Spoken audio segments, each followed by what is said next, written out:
안녕하세요. 저는 학생들을 가르치고 있는 30대 후반의 교사입니다. 학교 선생님이라고 하면 다들 똑부러지게 앞가림 잘할 것 같다고 많이들 얘기하세요.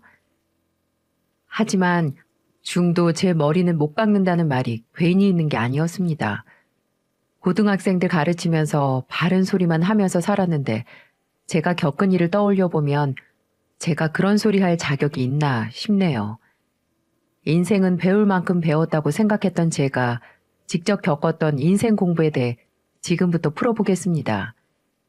선생님이 장래 희망이었던 전 학창 시절에도 참 열심히 공부하는 모범생이었고 부모님 속 한 번 섞인 적이 없어요. 교대도 한 번에 합격해서 부모님이 동네방네 자랑할 정도였습니다. 하지만 얌전한 고양이 부뚜막에 먼저 올라간다고 3년 전에 이혼을 하고 화려한 싱글로 살고 있어요.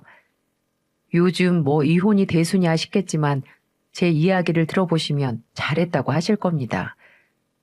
처음에 결혼할 때만 해도 이런 사람이 아니었어요. 다들 그렇지 않나요? 원래 결혼이라는 게 잘 포장된 선물 상자를 열어보는 거라고 하던데 제가 고른 상자는 꽝이었습니다. 전 남편을 처음 만나게 된 건 교대 친구의 소개로 만났어요. 정말 괜찮은 사람이 있다며 친구가 한번 만나보라며 자리를 주선해서 만나게 됐던 겁니다. 처음 만났던 날이 아직도 생생해요. 왜냐면 첫인상이 누가 봐도 훈훈하다고 할 만큼 호감형이었거든요. 게다가 직업도 공무원이라 겉으로 보나 내면으로 보나 흠잡을 데 없이 완벽했습니다. 그런데 저는 당시 임용고시에 합격하고 신규 교사로 발령받은 지 얼마 안 되다 보니 일에 더 집중하고 싶어서 별로 감흥이 없었어요. 그때는 친구들도 제 이야기를 들으면 일단 3번은 만나보라며 등을 떠밀곤 했습니다. 그래서 전 주변의 성화에 마음도 없으면서 주말마다 밥을 먹곤 했어요. 만나다 보면 또 달라질 수도 있다고 생각했는데 사람 마음이 아무리 갈대 같다지만 쉽게 달라지진 않았습니다. 첫 만남에 호감이 안 생겼더라도 만나다 보면 또 다를 수 있다고 생각해서 만났는데 여전히 연애에는 큰 생각이 없었어요. 그런데 남편은 저에게 첫눈에 반했다며 고백을 하는 겁니다. 전 첫눈에 반했어요. 그래서 꼭 마음에 들고 싶은데 절 옆에 두고 싶은 마음 생길 때까지 지켜보는 건 어떠세요? 아니요. 지금은 일에 더 집중하고 싶어서요. 일에 집중하세요. 전 옆에서 마음 다해서 응원할게요. 남편은 저에게 첫눈에 반했다며 제가 확신이 들 때까지 노력하겠다고 호언장담을 했고 당황한 전 아무런 대답도 못했어요. 처음에는 저 얼굴로 여자한테 차여본 적이 없어서 오기가 생겨서 저런 소리를 하나 보다 했습니다. 그런데 제가 생각했던 것보다 남편은 진지했고 매일같이 학교 앞으로 와서 같이 밥을 먹자며 데이트 신청을 했어요. 저도 그땐 첫 학교다 보니 적응하면서 힘든 점이 많았고 고등학생들을 가르친다는 게 여간 어려운 일이 아니었던 겁니다. 그래서 매일 찾아와주는 남편에게 하소연도 하면서 힘든 시기에 의지를 했었던 것 같아요. 10번 찍어서 안 넘어가는 나무 없다고 하죠. 한결같이 찾아와주고 들어주던 남편의 지극정성에 마음이 열리기 시작할 때였는데 결정적으로 제 마음이 열렸던 계기는 따로 있었습니다. 둘이 지하철을 타고 가고 내릴 때가 돼서 내리는데 어떤 할머니께서 몸만한 짐을 낑낑거리면서 내리시는 거예요. 저는 치마를 입고 있어서 도와드려야 하나 머뭇거리는데 옆에 있던 남편이 망설임도 없이 할머니의 짐을 받아드는 겁니다.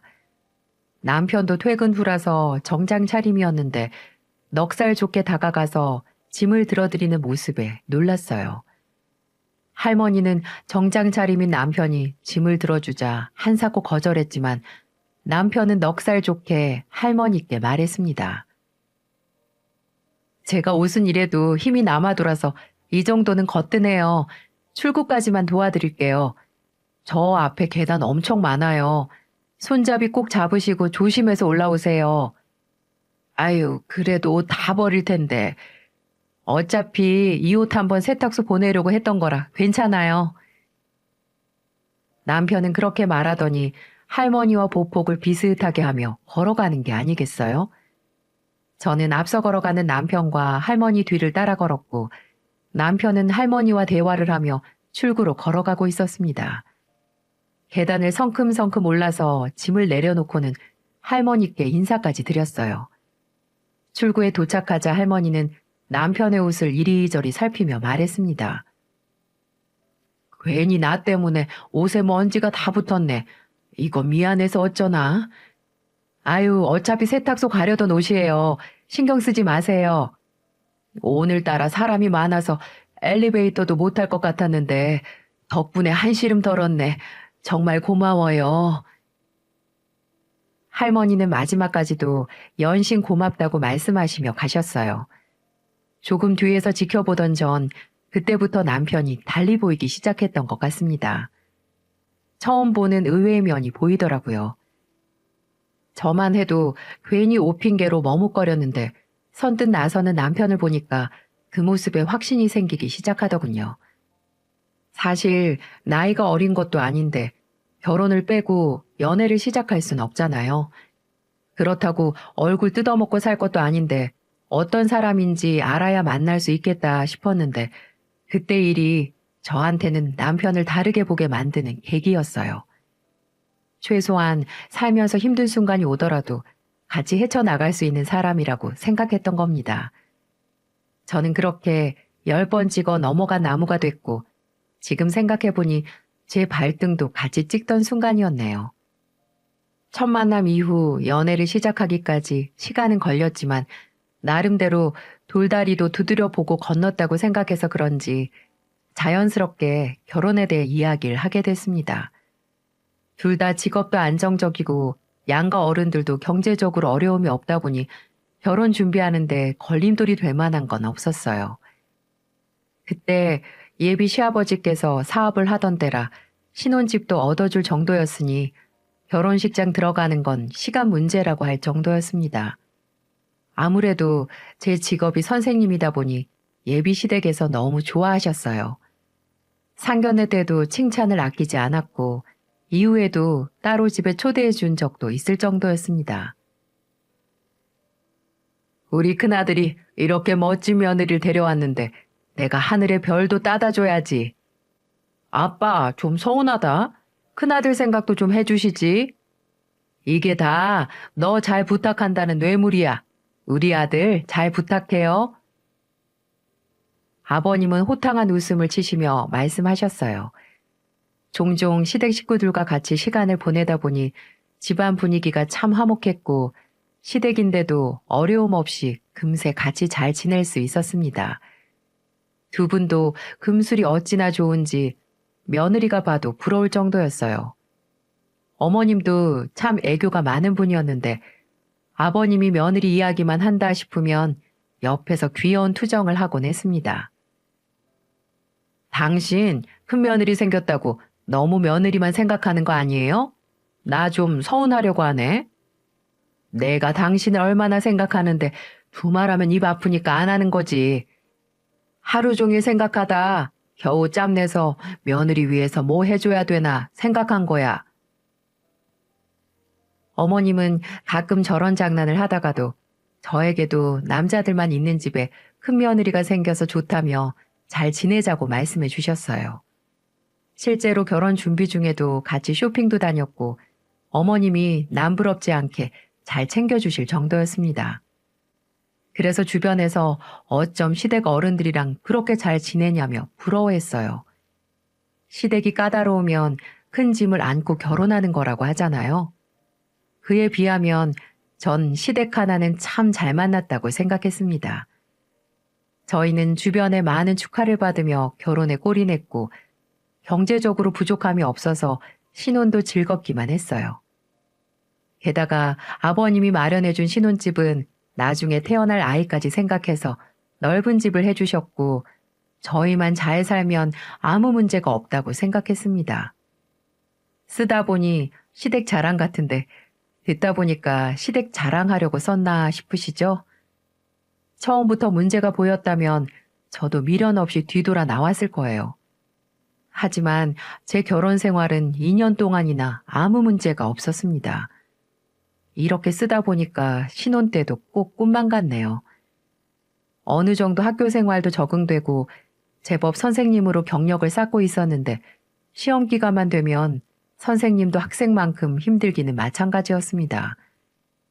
시험 기간에는 퇴근하면 늘 녹초였고 예민해져서 점심도 제대로 못 먹었어요. 이런 제 상태를 아는 남편은 퇴근하고 데리러도 와주곤 했습니다. 드디어 시험이 끝나던 날 남편이 마중 오면 둘이 외식을 할까 했는데 못 온다길래 내심 서운했어요. 그래도 홀가분한 마음으로 집을 갔는데 늦게 끝난다던 남편은 진수성찬을 차려놓고 절 기다리고 있더군요. 바쁘다더니 언제 이런 걸 다 준비했냐고 물었더니 남편은 나 진짜로 바빴어. 이거 다 차리느라고 얼마나 바빴는데. 남편의 그 말에 저는 한박 웃음을 지으면서 앉았어요. 저는 어머님이 왜 그 나이에도 소녀처럼 살고 있는지 그 이유를 알 수 있었습니다. 이런 남자랑 살면 평생을 소녀처럼 살 거라고 생각했어요. 이렇게 행복한 신혼생활을 하고 있던 제가 이혼하게 될 거라고 생각이나 할 수 있었겠습니까? 아무런 문제 없이 잘 살고 있었는데 문제는 그때부터였어요. 딱 결혼 2주년이 지났을 시점부터였습니다. 결혼은 집안 대 집안이 만나는 거라더니 시댁에 문제가 생기자 제 결혼 생활도 흔들리기 시작했어요. 어느 날 갑자기 시아버지가 심장마비로 돌아가신 겁니다. 갑작스런 소식에 저도 일하다 말고 병원으로 달려갔고 이미 어머님은 실신해서 쓰러져 계셨어요. 서울에서 일하던 도련님도 내려오고 남편도 놀란 얼굴로 달려왔는데 이미 아버님은 운명을 달리한 후였어요. 어머님은 그 후로도 몇 번을 실신하셨고 저는 어머님을 챙기며 슬퍼할 겨를 없이 장례식장을 지켜야만 했습니다. 하루아침에 남편을 잃자 어머님은 예전과는 많이 달라지셨어요. 그때는 갑작스럽게 돌아가신 아버님의 사망 소식을 받아들이기 힘들어할 정도였는데 어머님은 그 충격이 더 심할 수밖에 없었습니다. 워낙 두 분이 같이 즐기는 취미 생활도 많았고 함께한 세월이 있으니 어머님은 더 힘들 수밖에 없었어요. 저는 어머님께 힘이 되고 싶어 노력해봤지만 시간이 갈수록 힘들어하셨고 결국 우울증을 앓을 정도로 힘들어하셨습니다. 그래서 한동안 저희는 퇴근을 어머님 집으로 하며 세심하게 신경을 쓰고 있었어요. 도련님도 서울에 있어서 자주 오지 못해도 전화도 자주 드리곤 했습니다.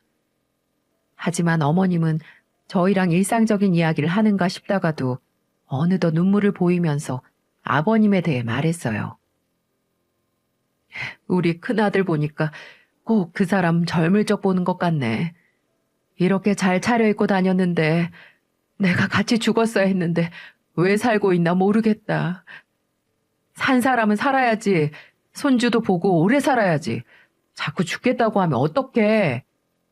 나는 차라리 식물인간이라도 좋으니까 우리 남편이 병원에라도 누워 있었으면 좋겠어. 자꾸 이 세상에 없다고 생각하면 나도 그냥 죽고 싶어. 차라리 병원에 있으면 살 수 있다는 희망이라도 있지. 난 이제 살아야 될 이유를 모르겠다. 어머님은 종종 아버님이 식물인간이라도 좋으니까 병원에라도 있었으면 좋겠다고 말씀하시면서 대성통곡을 하곤 했습니다. 그러면 남편은 어머님을 한참 달래며 잠드는 모습까지 보고 같이 집으로 돌아왔어요. 그런 어머님을 보자니 같은 여자가 봐도 마음이 참 안 좋을 정도였습니다. 한평생 같이 살자며 결혼했는데 갑자기 허망하게 갔으니 충격이 크셨겠죠. 그래서 저도 어머님 옆에서 같이 외출도 하면서 시간을 함께 보내려고 노력했어요.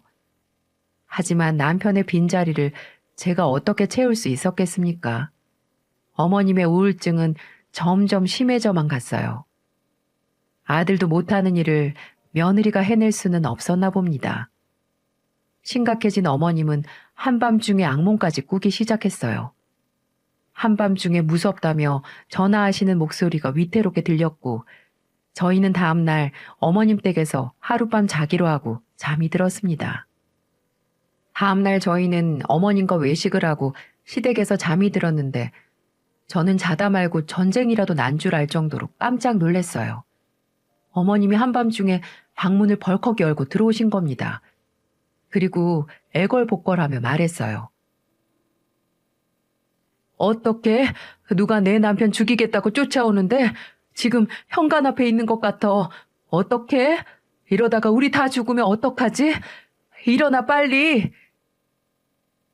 다급한 목소리로 저희 방으로 뛰쳐온 어머님은 불안한 목소리로 누가 남편을 죽이려 한다며 주위를 두리번거리셨어요. 그러다가 이제는 온 가족을 죽이려 한다며 말하시는 겁니다.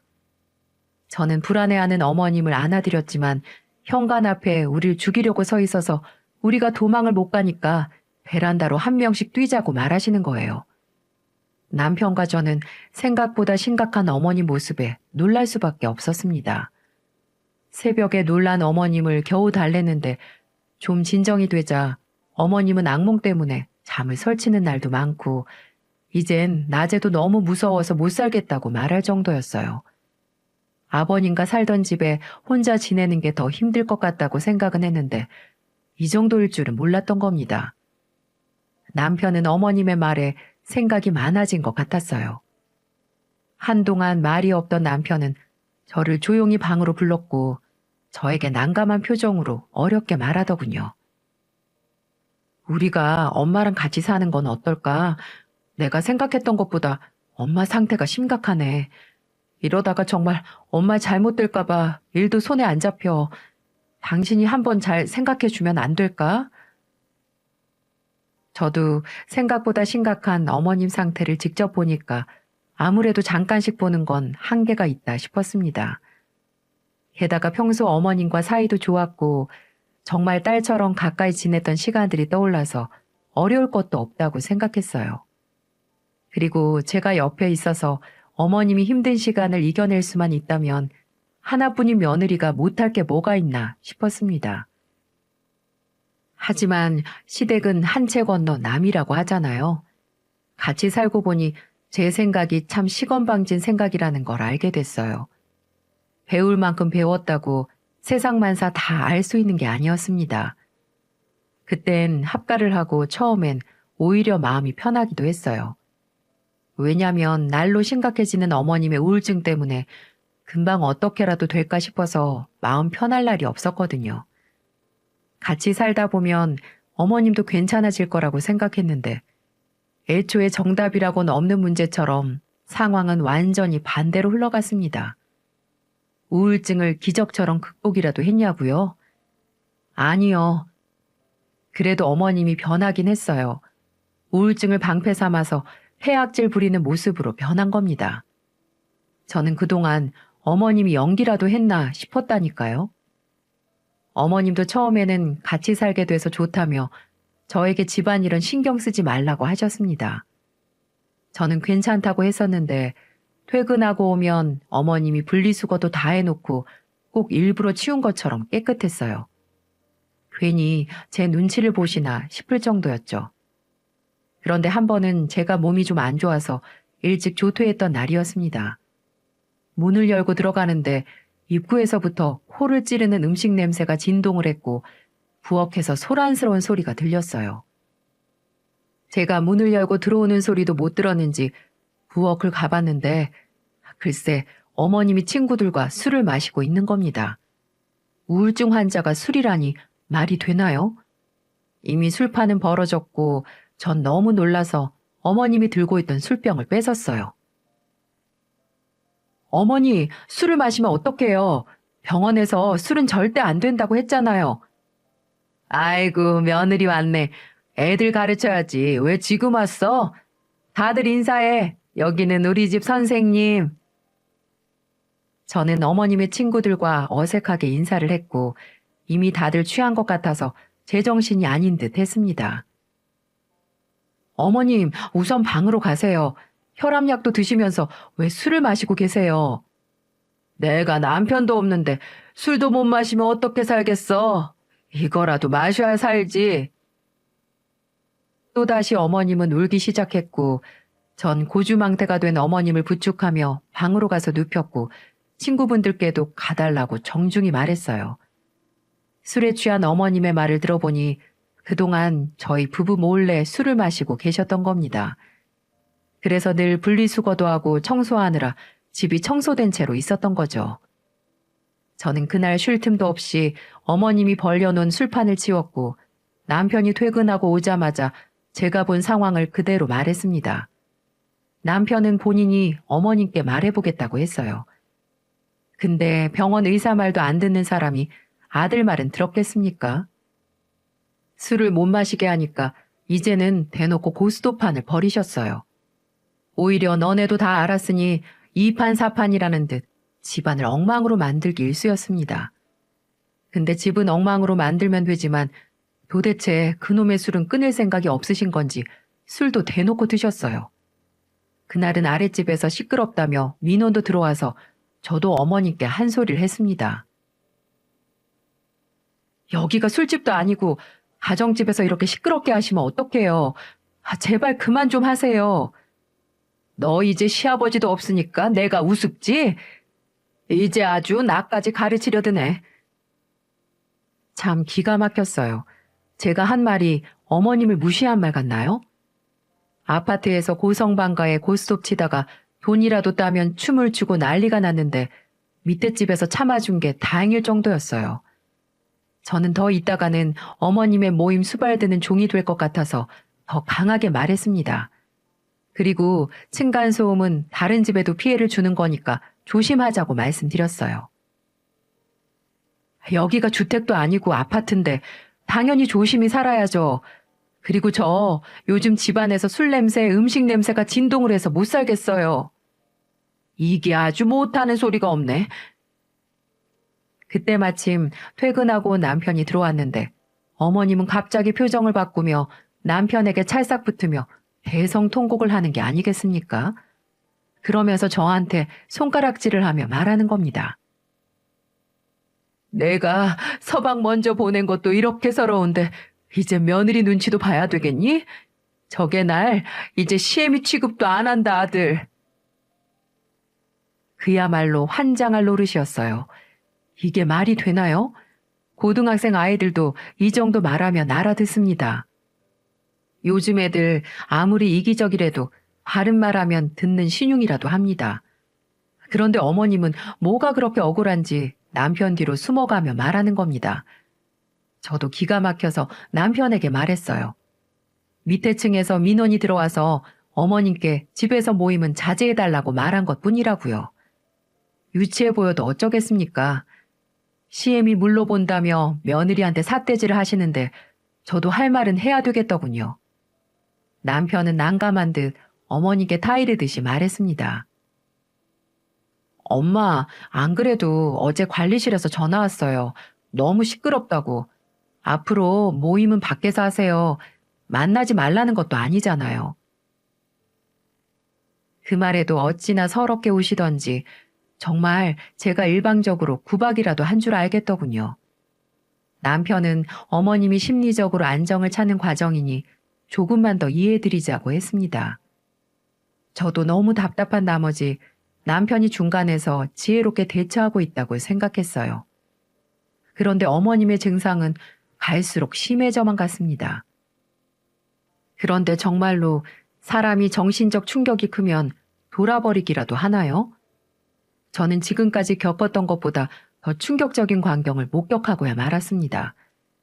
제가 무슨 말만 하면 남편 없어서 서럽다, 보고 싶어서 못 살겠다는 둥 아버님을 찾는 소리만 했던 사람인데 아버님을 먼저 보내고 1년 만에 새로운 남자친구가 생기신 거예요. 제가 어떻게 알았는 줄 알면 더 경악하실 겁니다. 글쎄, 안방에서 둘이 퍼즐로 자고 있더라니까요. 대체 하루 종일 뭘 하고 돌아다녔는지 한켠에는 쇼핑백이 한가득 쌓여있기까지 했습니다. 남편과 같이 퇴근했던 날이라 둘이 나란히 같이 보지 않았으면 제 두 눈을 의심했을 거예요. 어머님, 뭐 하시는 거예요? 옆에 이 사람은 누구세요? 두 사람은 제 목소리를 듣고 놀랐는지 벌떡 일어났고 침을 닦으며 일어난 어머님은 남자친구라고 자연스럽게 소개를 하는데 저는 피가 거꾸로 솟는 줄 알았습니다. 못 있겠다며 힘들다며 징징거리던 게 엊그제 일 아닌가요? 너무 화가 났고 어머님께 뭐 하시는 거냐고 따져 물었습니다. 그랬더니 뭐라는 줄 아세요? 너 웃긴다. 술도 먹지 말라. 모임도 하지 마라. 그럼 나 나가 죽으라는 거야? 그리고 내 남자친구면 시아버지랑 다름없는 거지. 이게 무슨 되먹지 못한 짓이야?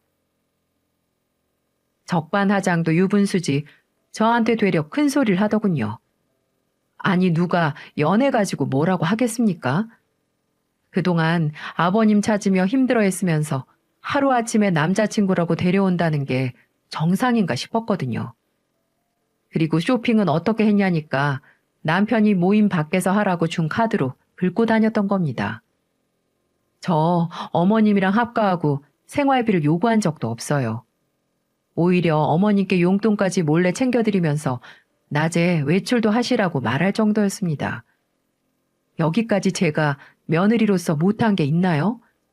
전 정말 할 만큼 했다고 생각해요. 그래서 저도 참다 못해 말했죠. 어머님, 저 어머님만 다시 예전처럼 건강해질 수 있다면 다 할 수 있었는데 이건 아닌 것 같아요. 솔직히 이제는 제가 어머님 때문에 미칠 것 같아요. 뭐야? 네가 날 위해서 해준 게 뭐가 있는데 미치겠다는 거야? 나야말로 네 등살에 못 살겠는데. 그래, 서방 끼고 사는 년이 뭘 알겠어? 제발 그놈의 서방 타령 좀 그만하세요. 어머님 아들이잖아요. 아들이랑 살면서도 이렇게밖에 못 살면 어떻게 사시려고 그러세요, 정말. 저는 어머님의 서방 타령에 미칠 지경이었고 그런 저를 남편이 말렸습니다. 저를 데리고 방으로 가더니 뭐라는 줄 아세요? 글쎄 한다는 소리가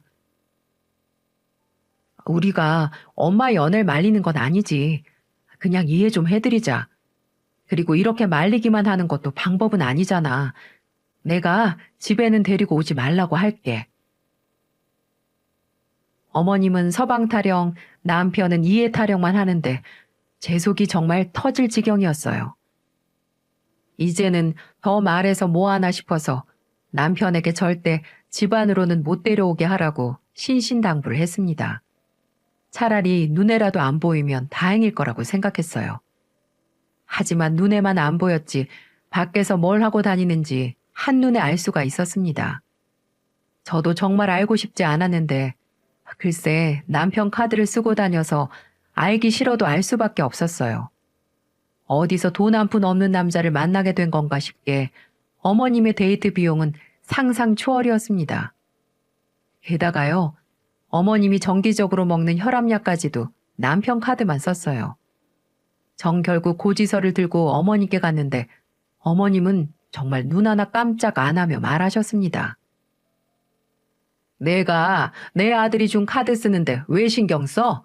내 아들도 가만히 있는데 네가 왜 그러냐고. 어머님, 저희 부부예요.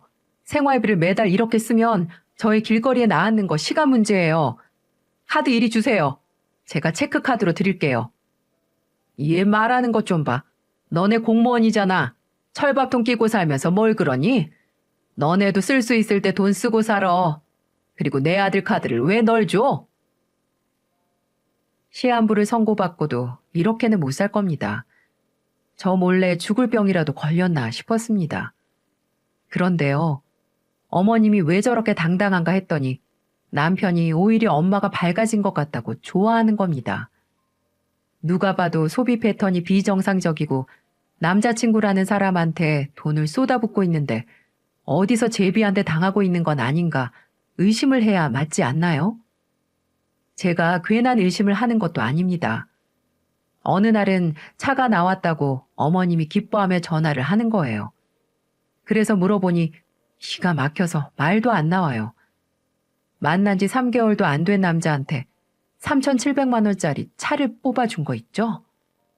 어디서 돈이 났는지 어머님은 쌈짓돈 털어서 뽑아준 것 같더라고요. 저도 모르게 어머님께 어머님, 정말 미치셨어요?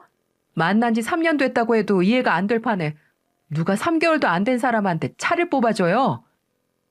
이젠 내가 내 돈 쓰는 것도 너 아니 꼽냐? 어디 며느리 무서워서 살겠나? 아휴, 차라리 어머님이 운전을 배워서 직접 타세요. 그게 낫죠. 너 실없는 소리 할 거면 말도 하지 마. 이 사실은 저만 아는 것도 아니고 남편도 다 알고 있답니다. 다 알면서도 어머님이 활발해져서 좋대요. 어쩌다 이 바보 같은 모자 사이에서 이렇게 살고 있나 제 속만 답답했습니다. 제가 정말 매몰차고 정없는 며느리였으면 어머님이 술을 마시거나 말거나 누굴 만나거나 말거나 신경도 안 썼겠죠. 진짜로 저희 친정엄마였어도 저는 똑같이 했을 거예요. 아니, 오히려 저렇게 만난 지 3개월도 안 된 남자한테 돈을 쓴다고 하면 전 쫓아가서 차 키도 뺏어왔을 겁니다. 전 하루하루 속이 터지고 있는데 두 사람은 날이 갈수록 상식 밖으로 변해갔어요. 어머님도 무조건 자기 편을 들어주는 남편과 애틋해지고 있었습니다. 퇴근하고 오면 우리 아들 왔냐면서 엉덩이를 토닥거렸고 맛있는 거 사뒀다며 저는 본체 만체하고 남편만 챙기셨어요. 상황이 이렇다 보니 남편도 점점 아이처럼 변해갔습니다. 예전 모습은 상상도 할 수 없을 정도였어요. 주말에는 양치 안 하는 건 기본이었습니다. 양치를 안 하는데 세수라고 하겠나요? 입에 고춧가루도 덕지덕지 묻히고 다녀서 꼴배기 싫어서 한마디 했더니 글쎄 어머님이 한다는 소리가 너는 제발 그놈의 훈계질 학교에서만 하면 안 되겠니? 주말인데 네 눈치 보면 어떻게 애가 쉬겠어? 어머님, 주말이라고 안 씻는 게 쉬는 거예요? 저건 그냥 더러운 거예요. 내 기가 막혀서 이젠 서방도 벌레 취급을 하고 사네. 전 어머님이랑 더 얘기해봐야 뭐하나 싶어서 씻지도 않고 침대에 들어누운 남편의 등을 쳤고 화장실 가서 씻고 자라고 한 소리를 했습니다. 아우, 이놈의 잔소리 좀. 주말은 그냥 좀 쉬자. 침대 당신만 쓰는 것도 아니고 냄새나서 못 살겠어. 빨리 씻어. 정말 애를 키우는 것만 같았습니다. 하루하루가 육아 전쟁 같았어요. 그런 저를 보며 어머님은 혀를 끌끌 차며 안방으로 가셨습니다. 저라고 남편 때려가며 씻으라고 말하고 싶었겠어요? 제가 그렇게라도 안 하면 머리도 안 감고 출근하니까 잔소리를 할 수밖에 없었어요. 진짜 말 안 하면 주말 내내 안 감고 그대로 출근하기 일쑤였습니다. 머리가 가려우면 감아야 되는데 비듬이 자글자글한 머리에 손이라도 대면 눈이라도 온 것처럼 어깨가 새하얗게 되는데 포하는 줄 알았네요. 아마 그 꼴을 보면 저 집 와이프는 저런 사람이랑 어떻게 한 입을 덮고 사나 싶었을 겁니다. 이게 끝이 아니에요. 진짜 문제는 겨울이었습니다. 겨울에는 춥다고 안 씻고 땀도 안 났는데 왜 씻냐고 적반하장인 겁니다. 아니 무슨 땀이 나야만 씻나요? 기가 막혀서 2주가 넘도록 안 씻길래 저도 한마디 했어요. 당신은 몸이 가렵지도 않아? 난 당신만 봐도 내 몸이 가려운 것 같아. 그리고 땀이 나야 씻을 것 같으면 집안일을 좀 하던지 어쩜 그렇게 손 하나 까딱을 안 해? 에이 진짜 더러운 거 못 찾겠는 사람이 치우던지 그놈의 잔소리 하루라도 안 하면 입에 가시 돋아? 씻고 살자는 게 잔소리로 들릴 수가 있다니 전 기가 막혔습니다. 진짜 애도 아니고 말이라도 안 하면 안 씻는데 한 입을 덮고 자는 저는 무슨 죄를 지어서 이런 벌을 받나 했네요. 그러면서 어찌나 들러붙는지 비위상에서 부부관계라도 거부하면 다음날 입이 대빨 나와 있습니다. 그런데 이것도 끝이 아니에요. 어머님이랑 제 흉을 보는 게 아니겠습니까? 제가 기가 너무 세서 시아버지도 잡아먹고 자기 아들도 기죽게 만든다네요. 대놓고 제 흉을 보는데 제가 어떻게 참고 넘어가겠어요? 그래서 저도 한마디 했습니다. 저 행복한 가정 꾸리고 싶어서 결혼한 거지 잔소리하고 싶어서 결혼한 거 아니에요. 저도 좋은 소리만 하고 살고 싶어서 어머님이랑 살기로 했던 거예요. 그럼 우리가 널 못 살게 구는 거니? 그런 소리가 아니잖아요. 처음부터 다 어머님 위해서 합친 거고 저도 쉬운 선택 아니었어요. 이혼해 그럼. 왜 그렇게 참고 사니? 그렇게 잘났으면 이혼 도장 찍고 나가. 제가 왜 나가요? 어머님 방식대로 살고 싶으면 어머님이 나가셔야죠. 내가 너 이렇게 따박따박 대드는 애인 줄 알았으면 너네 결혼 안 시켰어. 성격이 이 모양이니까 애도 안 생기는 거지. 어머님, 저 때문이 아니고 어머님 아들이 더러워서 생길 애도 안 생기는 거예요. 제 말에 어머님은 노발대발 하셨고 저는 더 이상 유치한 싸움 하고 싶지 않아서 방으로 들어가 버렸습니다. 어머님은 서방 타령이 사라졌다 싶으니까 손주 타령을 하셨어요. 근데 이 상황에 임신이 되겠습니까? 저렇게 더러운 남편이랑 사는데 말이죠. 게다가 어머님의 행동을 감싸고만 돌고 점점 애처럼 변하는 남편을 보면서 가장으로서의 믿음도 안 갔습니다. 그렇게 점점 부부 사이의 신뢰가 사라지다 보니 전 아예 임신 생각을 접었어요. 그런데 두 사람은 제가 있는데도 들으라는 식으로 욕을 하곤 했습니다. 깜빡 잠이 들었는데 일어나 보니 어머님이 누구랑 대화하는 것 같았어요. 목소리가 남편 같아서 둘이 또 무슨 얘기를 하나 들어봤죠. 애가 선생질을 해서 그런지 가르치려고만 들어. 아까도 밥 좀 차리랬더니 그릇을 다 깨부술 것처럼 하더라니까. 엄마가 이해 좀 해줘. 벌써 갱년기가 오나 성격도 더럽고 얼굴도 마탱이가 갔어요. 이 시애미 이겨먹으려고 따박따박 말대답하는 것 좀 봐. 제정신이 아니야. 둘이서 나란히 앉아서 제 욕을 하고 있는 거예요. 유치해서 못 들어주겠다 싶었는데 또 제가 한 발 물러나는 것도 싫었죠. 제가 왜 욕을 먹어야 되나 납득할 수가 없어서 방문을 박차고 나갔어요. 저를 보고 놀란 두 사람은 미안한 기색도 안 보였죠. 저는 어머님과 남편을 두고 말했습니다. 제가 선생질 해봐서 아는데요. 가르쳐도 안 되는 애들은 바른 소리를 해도 못 알아먹어요. 그래서 전 그냥 그런 애들은 포기해버려요. 제 입만 아프더라고요. 너 지금 우리 들으라고 하는 소리니? 아니요. 그냥 한 소린데 찔리셨나 봐요. 어머님은 제 말에 손부채질을 하셨고 듣고 있던 남편은 벌떡 일어났어요. 그리고 저한테 큰 소리를 치더군요. 우리 엄마한테 진짜 왜 그래? 당신은 왜 그러는데 내가 이렇게 두 사람한테 욕먹을 정도로 못한 거 있어? 내가 노력해도 거부한 건 당신이잖아. 날 거부한 거 당신이잖아. 이렇게 셋이서도 못 사는데 애 생기면 갑자기 철이라도 든다니? 사람도 안 된 인간이 무슨 애를 키워? 지 몸도 제대로 안 씻으면서 애는 씻길 수나 있겠냐? 제 말을 들은 남편은 더 이상 대화가 안 통한다고 어머니를 모시고는 방으로 들어가 버렸어요. 그날 전 혼자 잤고 남편은 어머님 방에서 둘이 잤습니다. 저는 그날 밤 이러다가는 제가 제명에 못 살 것 같다는 생각이 들었고 애가 없을 때 이혼을 해야 하나 고민하다가 잠이 들어버렸네요.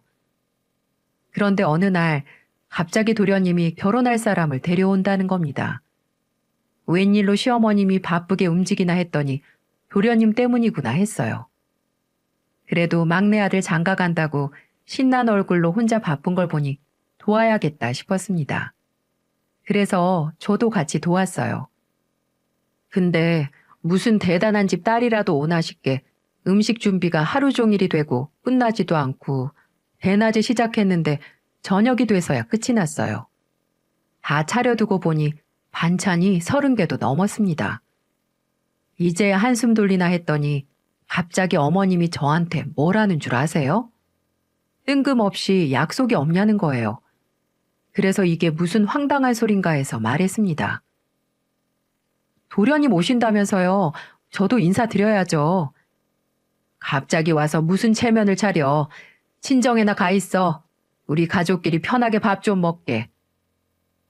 아무리 며느리가 미워도 옆에서 같이 힘들게 요리했는데 너무하다 싶었어요. 무슨 벌써 이혼이라도 한 것처럼 선을 긋는 어머님을 보자 하루 종일 같이 일한 게 억울할 지경이었습니다. 그래서 저는 알겠다며 친정갈 채비를 했어요. 처음에 짐을 싸면서 갑자기 사이좋은 척 연기하는 것도 웃기고 이미 절 객식구 취급하는데 제가 앉아 있어봐야 꿔다 놓은 보리자루 취급이나 받겠구나 싶어서 곱게 가보려고 했습니다. 근데 여자의 촉이라는 게 있잖아요. 생각해보니까 도련님은 해산물을 좋아하는데 해산물이 있는 반찬이 하나도 없었던 게 생각났습니다. 그 많은 반찬 중에 그 흔한 오징어 볶음 하나 없고 죄다 고기 반찬에 각종 나물 뿐이었어요. 오랜만에 보는 아들이니까 고기를 먹인다고 쳐도 좋아하는 음식을 해줄 법도 한데 싶었습니다. 그래서 전 친정의 짐만 내려놓고 다시 집으로 가봤어요. 전 그날의 제 선택을 인생에서 가장 잘한 일이라고 생각합니다. 한 10시쯤 됐을까 문 앞에 도착했는데 시끌시끌한 소리가 나더라고요. 근데 웬 여자랑 남편, 시어머니가 셋이 웃고 떠드는 소리였어요. 그래서 문을 열고 가보니 도련님은 머리카락 한 올도 안 보이더군요.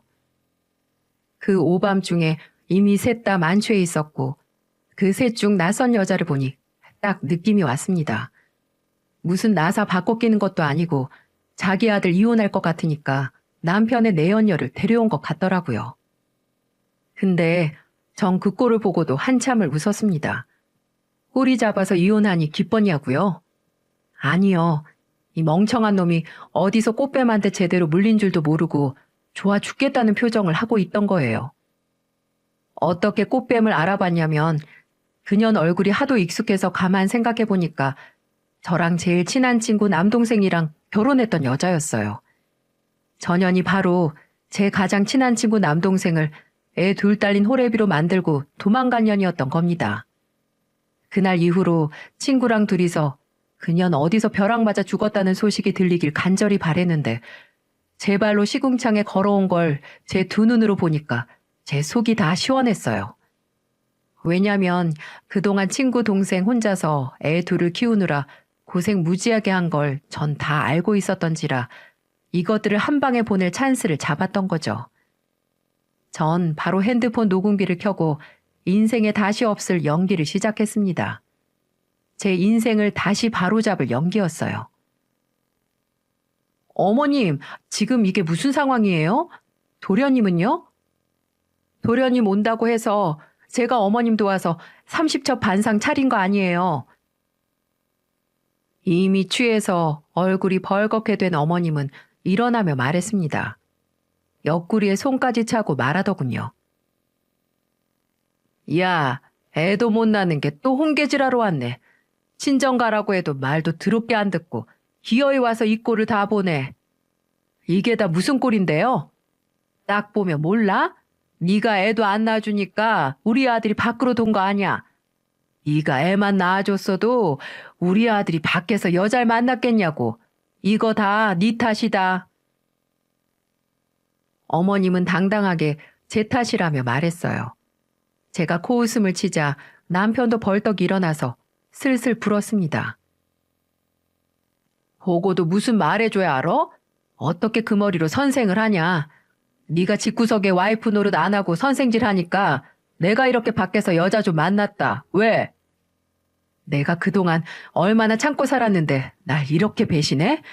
진짜 기가 막혀서 나 절대 이혼 못 해줘. 똑똑한 척 혼자 다 하더니 뒤통수 맞으니까 어때? 그리고 이 사람 너보다도 더 능력 있어. 의사야 의사. 산부인과 의사. 애초에 선생이랑 싸움이 안 되니까 곱게 떨어져. 남편이랑 시모가 이렇게 발광을 하는데도 상간녀는 절 보며 발발 떨더군요. 왜냐면 제가 전현 잡겠다고 친구랑 같이 찾아간 적이 있었거든요. 그러니 제 얼굴을 보자마자 팍 쫄았던 겁니다. 심지어 산부인과 의사로 속이고 남편을 꿰어낸 게 기가 찼어요. 제가 친구 따라서 고소를 도와줬기 때문에 전현의 정과는 수도 없이 알고 있었고 그 자리에서 읊을 수도 있을 정도였습니다. 무려 정과가 산범일 정도로 악질인 여자를 어디서 또 물어온 건지 제가 봐도 이 세 명이 모인 조합은 딱 어울렸죠. 저를 보며 당황하며 진땀 흘리는 저 여자를 보며 말했어요. 그래, 어디서 잘난 여자 만났네. 내가 이혼해 줄게. 어디 제주껏 저 여자랑 재미나게 살아봐. 꼭 애도 낳고. 그 말을 하고 방으로 가서 전 짐을 싸서 나왔어요. 나오는데 속이 다 시원했습니다. 어디서 벼락 맞아 죽길 바랬던 여자가 나타나 절 구할 줄 누가 알았나요? 상간년이 고맙기까지 하더라고요. 며칠 후 이혼 서류를 곱게 만들어서 남편 놈을 만났어요. 저는 도장을 준비해 갔죠. 시원하게 도장을 찍어주며 말했습니다. 몰랐는데 당신이 능력이 있었나 봐. 나이트에서 산부인과 의사도 만나고. 이 세상에 나 무시하는 건 너밖에 없어. 의사도 날 알아보는데 너만 날 몰라본다고. 근데 내가 나이트에서 만난 거 너한테 말했나? 내가 왜 도장 찍어주는 줄 알아? 끼리끼리 잘 만난 것 같아서야. 남편은 대체 무슨 소리를 하나 어리둥절한 것 같길래 미리 친구한테 받았던 사진을 남편에게 보냈어요. 그 사진은 바로 친구 남동생과 결혼했던 사진, 그리고 아이들 사진이었습니다. 그걸 본 남편은 당황했고 이거 다 조작된 거 아니냐며 되물었습니다. 저는 코웃음을 치며 말했어요. 그 잘난 여자한테 가서 물어봐. 산부인과 의사인데 지가 애를 낳았는지 안 낳았는지도 모를까. 그리고 약속대로 재산 분할 똑바로 하고 다음은 내가 그년한테 상간녀 소송 준비 중이야. 내가 제대로 훈계질 해줄게. 사진을 보고 당황한 남편은 저에게 매달리며 사실이냐고 물었고 그건 네가 알아보라며 뿌리치고 나왔습니다. 나오는 길에 벌레 하나 떼낸 듯이 옷을 툭툭 털었고 진짜 오랜만에 시원한 숨을 몰아쉬었네요. 그 후로 전 정신과에 다니며 상담 치료를 시작했고 진단서에 불륜 증거까지 예쁘게 만들어서 남편의 직장에 뿌려버렸습니다. 이런 사람이 국민의 세금으로 월급 받으며 일하면 이런 세금 낭비가 어딨겠어요? 그래서 공무원 신분을 파면시키기 위해서 만반의 준비를 했고 소명할 기회를 잃은 남편은 결국 해임됐습니다. 해명할 게 뭐가 있겠어요? 바람을 핀 게 사실이니까 입이 10개라도 할 말이 없어야 정상이죠. 저는 남편이 해임되던 날 친구와 만나 쾌재를 불렀고 어디 한번 시궁창에서 벌레 같은 것들끼리 제주껏 잘 살아보라고 박수치며 웃었습니다. 아직도 3년 전 일인데 너무 통쾌하네요. 그 후로 전 남편 놈은 어떻게 됐는 줄 아세요? 그새 3천만 원이나 뜯겼는지 살려달라며 전화가 온 거예요. 그 목소리가 아직도 생생합니다. 여보, 그 여자 상또라이야. 벌써 3천만 원이나 뜯어가 놓고 또 돈 뜯으려고 머리 굴려. 나 이제 회사에서도 잘렸고 벌 수 있는 돈도 없는데 나 정말 어떡해? 나보다 더 능력 있는 여자가 맞았네. 난 그 집구석에서 받아낸 거라고는 재산 분할밖에 없는데 나도 삥 좀 뜯고 나올걸. 내가 잘못했어. 나 앞으로는 잘 씻고 당신 말도 잘 들을게. 우리 엄마도 반성한다고 했어. 웃겨. 내가 말했지? 멍청하면 아무리 말해도 답이 없다고. 내가 너랑 살 붙이고 산 세월이 아깝다 아까워. 끊어, 이 버러지 같은 놈아. 그렇게 전화를 끊고 번호를 아예 차단해버렸어요. 옛날 노래 중에 나를 버리고 가시는 님은 심리도 못 가서 발병 난다. 이런 노래 생각나지 않나요? 사람 귀한 줄 모르는 사람은 알아서 하늘에서 꼭 벌을 내리시는 것 같다고 생각했습니다. 저는 오히려 지금이 훨씬 더 살맛이 나네요. 부모님도 3년 전 일에 대해서는 액땜이다 생각하고 앞날만 보자고 말해주십니다. 전 이제 남의 집 엄마가 아닌 친엄마와 데이트도 다니며 행복하게 살고 있어요. 안 될 인연은 놓아줘야 그 자리에 또 새로운 인연이 찾아올 거라고 믿습니다. 혹시나 나쁜 인연으로 고생하고 있는 분들이 있다면 제 사연이 조금이나마 힘이 되셨으면 좋겠습니다. 저도 종종 여기서 사연 들으며 힘을 얻곤 하네요. 다들 안 좋은 상황에 너무 오래 머무르지 마시고 벗어날 수 있는 용기 얻어가셨으면 좋겠어요.